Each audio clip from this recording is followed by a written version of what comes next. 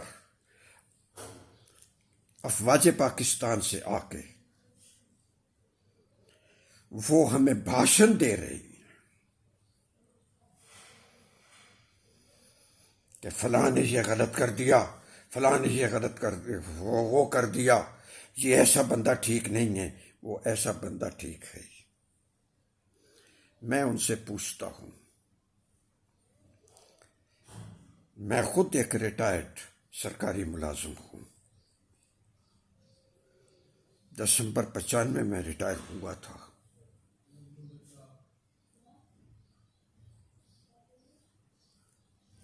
ان میں سے کتنے وہ لوگ ہیں جو یہ آ کے بھاشن دے رہے ہیں، ان کے ساتھ عوام کا تعلق کیا ہے جس کے لیے وہ آ کے بھاشن دے رہے ہیں؟ سول میں ہو یا فوج میں ہو، افواج پاکستان میں ہو، کسی سرکاری ملازم کو سیاست میں حصہ لینے کی اجازت نہیں ہے، آئینی طور پر، قانونی طور پر۔ پھر یہ آ کے سیاست کے اوپر کہاں سے انہوں نے یہ علم حاصل کیا اور آ کے ہمیں وہ بھاشن دیتے ہیں، سرکاری ملازمین سول کے ہوں یا افواج سے ہوں، کہ یہ تمہارے لیے ٹھیک ہے اور یہ تمہارے لیے غلط ہے۔ ساری عمر تو ان کی یس باس کہتے ہوئے گزر گئی، اور آج وہ ہمارے آ کے لیڈر بن کے اوپر بیٹھ گئے عوام کے۔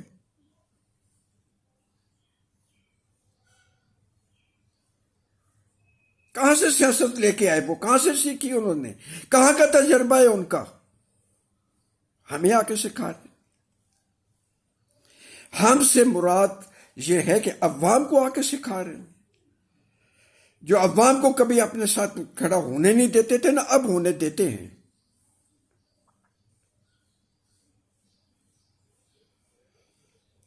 یعنی اگر انہوں نے عوام کے ساتھ کسی وقت اگر ہاتھ ملانا پڑ جائے تو اس سے آگے وہ ہاتھ نہیں کرتے ہیں۔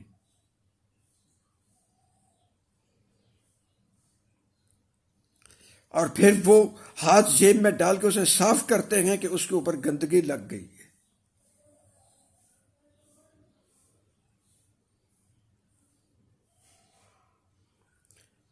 وہ آ کے جب کسی سیاستدان کی خوبیاں گناتے ہیں، کس کی خوبیاں ہیں، تو وہ یہ کہتے ہیں کہ اسے انگلش اتنی اچھی آتی ہے۔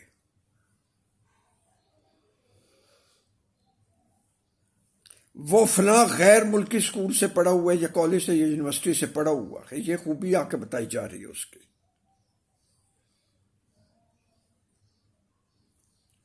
میرے نزدیک تو یہ اس کی سب سے بڑی خامی ہے کہ اسے عوام کا پتہ ہی نہیں ہے۔ جتنے بھی اس طرح کے لوگ آئے یا اس وقت ہیں، ان سب کے اندر دیکھ لیجئے گا کہ ان کے زمانے میں ترقی ہوئی تو میٹیریل ہوئی، اخلاق کی ترقی نہیں ہوئی، قوم کی ترقی نہیں ہوئی، قوم کی ذہنی نشو و نما جو ہے وہ ٹھیک نہیں ہوئی، نسلیں تباہ کر دی ان لوگوں نے۔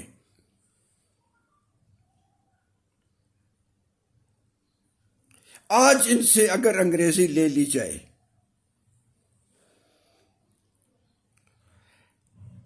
جو کہ 1956 کا آئین ہو، 1962 کا آئین ہو، 1972 کا آئین ہو، یا 1973 کا موجودہ آئین ہو، سب کے اندر تو یہ بات واضح طور پہ ہے کہ پاکستان کی قومی زبان جو ہے اور سرکاری زبان جو ہے وہ اردو ہوگی۔ یہ کس نے رائج کرنی تھی؟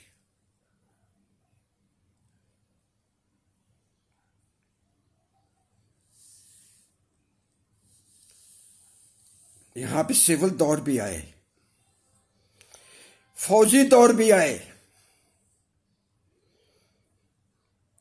لیکن کسی کو یہ توفیق نہیں ہوئی کہ وہ پاکستان کی قومی زبان جو ہے وہ اردو اس کو رائج کر دے۔ ستم بلائے ستم یہ ہے کہ پارلیمنٹ نے متفقہ طور پر ریزولوشن پاس کی کئی سال پہلے کہ پاکستان کی قومی و سرکاری زبان پہلی جو ہے وہ اردو ہوگی اور دوسری عربی ہوگی۔ وہ سیکرٹری صاحب دبا کے بیٹھے ہوئے، اس کے خلاف ہم کچھ نہیں بولیں گے۔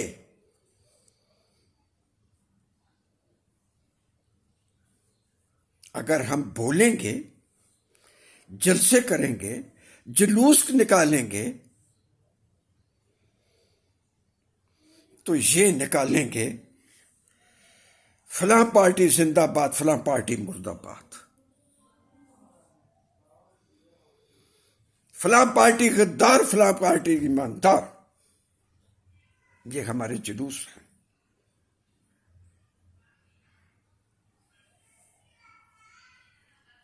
کیا یہی ہے طریقہ پنپنے کا؟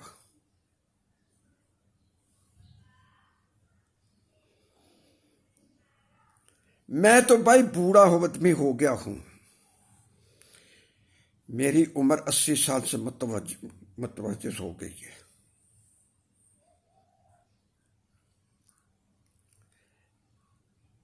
میں تو 60 62 17 72 ہو کے میں تو گزر گیا ہوں، لیکن آج مجھے بتائیے کہ جو بات میں کہہ رہا ہوں کیا یہ آپ کے ساتھ ہو رہا ہے یا نہیں ہو رہا ہے؟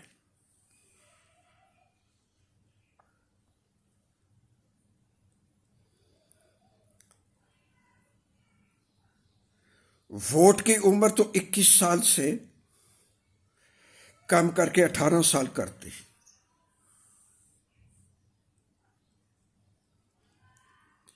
لیکن جائیداد کے بارے میں میجورٹی ایج جو ہے وہ ابھی تک 21 سال ہے، 18 نہیں۔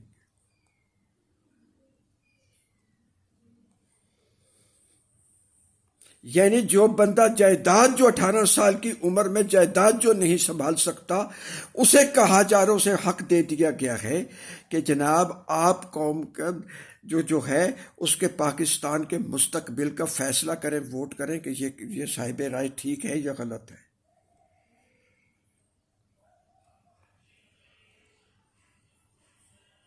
ذرا سوچیے گا۔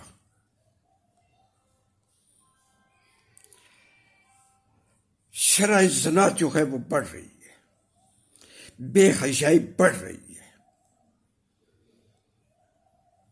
لیکن اسلام کا طریقہ کار جو ہے وہ بڑا پرانا دقیانوسی ہو گیا ہے کہ جس میں بلوغت لیتے ہوئے ہی ان کی شادی کر دی جائے۔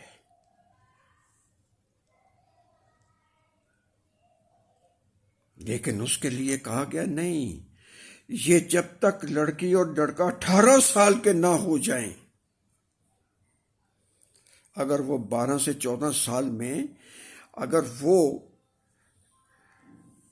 جنسی طور پر بالغ ہو جائیں اور انہیں کہا جائے کہ وہ 4 سال 6 سال جو ہے اس کے لیے انتظار کرو کہ تمہیں شادی کرنی ہے، تو وہ اپنی جنسی بھوک جو ہے وہ کہاں مٹائے گی؟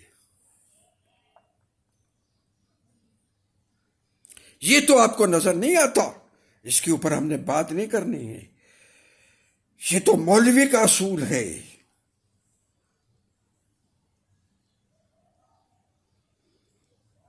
مولوی کو تو ایک نے آپ کو 31 سال سزا دے دی.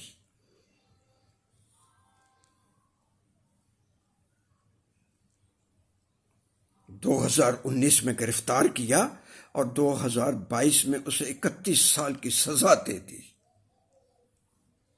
کہ وہ غدار ہے، وہ بہت بڑا مجرم ہے. اسے اپنے سزا دے دی اور کسی کے کان پہ جوں تک نہیں دی.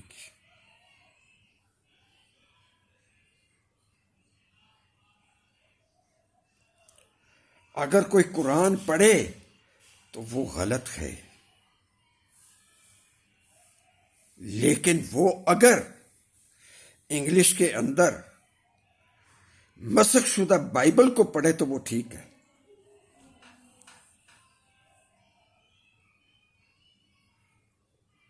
ہے کمال کی بات یا نہیں؟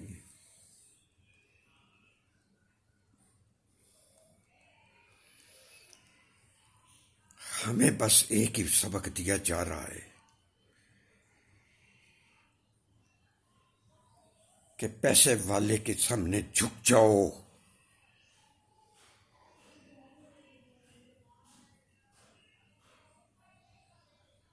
اور سب کے لا الہ الا اللہ جو ہے اسے بھول جاؤ. یہ اس کا اگلا حصہ میں نے کیوں روک لیا؟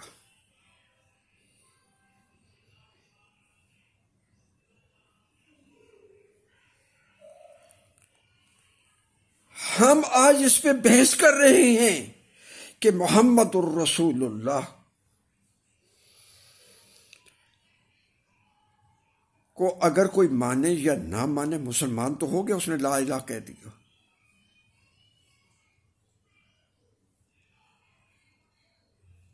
جناب نہیں،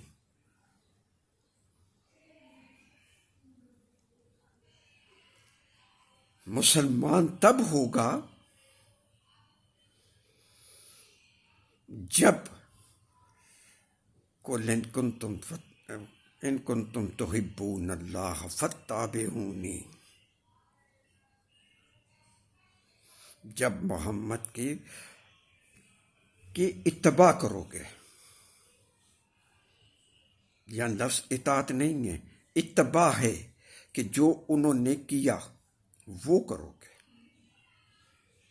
اور سورہ نجم میں اللہ تبارک و تعالیٰ کیا فرما رہے ہیں کہ تمہارا صاحب یعنی حضرت محمد مصطفیٰ احمد مجتبیٰ نور الہدیٰ صلی اللہ علیہ وآلہ وبارک وسلم مجنون نہیں ہیں، بلکہ وہ وہی کہتے اور کرتے ہیں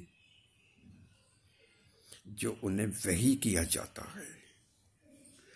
لا الہ الا اللہ تک پہنچنا ہے تو اتباع خاتم النبیین حضرت محمد مصطفیٰ احمد مجتبیٰ نور الہدیٰ صلی اللہ علیہ وآلہ وبارک وسلم کرنی پڑے گی. اور وہ کیا ہے؟ سیاست کے اندر سنیے آج اس بوڑھے کی بات، اور اگر میں غلط ہوں تو میرے منہ پہ ماریے گا.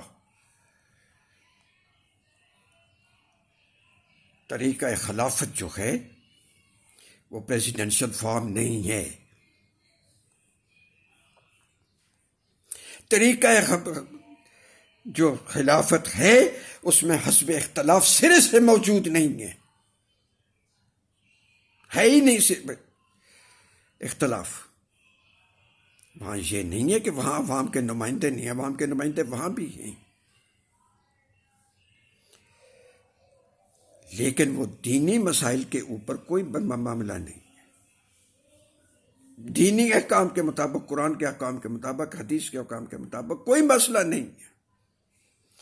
دنیاوی کام کے لیے، تعلقات عامہ کے لیے، فورن افیئرس کے لیے، تجارت کے لیے، تعلیم و تربیت کے لیے ایک مسئلہ سامنے آتا ہے ان کے، اس میں مختلف رائے پیش کی جاتی ہیں، لیکن جب سب کے سب اپنی رائے دے چکتے ہیں تو خلیفہ وقت جو ہے، یعنی اس کو پریزیڈنٹ کہہ لیجئے گا، وہ جو ہے وہ اس کے اوپر ان میں سے ایک رائے کو سامنے کہتا ہے کہ اس کو فالو کرنا ہے، اور باقی سب پہ لازم ہو جاتا ہے کہ وہ اس پر من و ان تسلیم خم ہی نہ کریں بلکہ امر پہلا بھی ہو۔ یہ ہے اسلامی طریقہ کار، جس میں حزب اختلاف ختم ہو جاتی ہے۔ اسے انگلش میں یوں کہا جاتا ہے کہ ویسٹرن ڈیموکریسی جو ہے، جس کو آپ کہہ رہے ہیں، چاہے وہ کیپٹلزم ہے، چاہے وہ کمیونزم کے اندر ہے یا کسی اور ازم کے اندر ہے، اس میں کہتے ہیں they unite to differ۔ وہ اسمبلی میں اکٹھے ہوتے ہیں ایک دوسرے کے ساتھ اختلاف کریں۔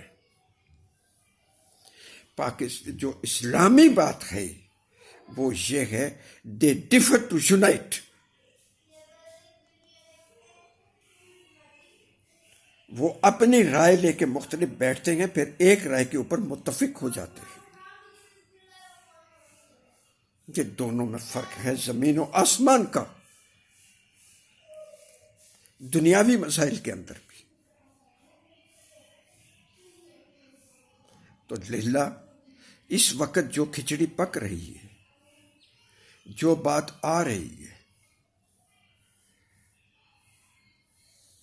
اس میں ان سیاستدانوں کو کرنے دیجیے گا۔ اور ہاں، عدلیہ کو آپ نے کسی بھی حالت میں رکھا ہوا ہو، وہ کوئی بھی ہو، کیسی بھی ہے، اس کی اصلاح کی جا سکتی ہے، لیکن جو قومیں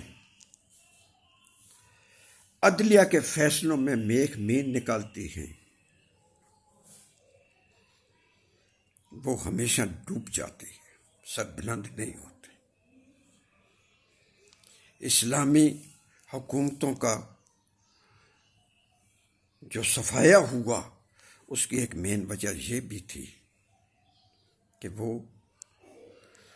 قاضی کے فیصلوں کو بدلوا لیا کرتے تھے، قاضی کو خرید لیا کرتے تھے، امیروں کو وہ مراد دیتے تھے، اور غریبوں کے اوپر وہ ظلم کی حد تک وہ قانون کا اطلاق کرتے تھے۔ اور اس بارے میں نبی اکرم صلی اللہ علیہ وسلم کی ایک بہت مشہور حدیث بھی شامل ہے کہ جب ایک عورت، فاطمہ نامی ایک عورت نے چوری کی تو اسے ہاتھ کاٹنے کی سزا سے مستثنا کرنے کے لیے سفارش کی گئی، تو انہوں نے کہا کہ یہود و نصارہ کی قومیں اس لیے ڈوبی ہیں کہ وہ امیروں کو سزا نہیں دیتے تھے، غریبوں کو خالی دیتے تھے۔ اور پھر انہوں نے ایک بہت بڑی قسم اٹھائی، اگر آپ مسلمان ہیں تو اس کے بعد اس کے اوپر کبھی بات نہیں کریں گے کہ اگر یہ فاطمہ بنت محمد صلی اللہ علیہ وسلم بھی ہوتی تو میں اس کے ہاتھ کاٹ دیتا۔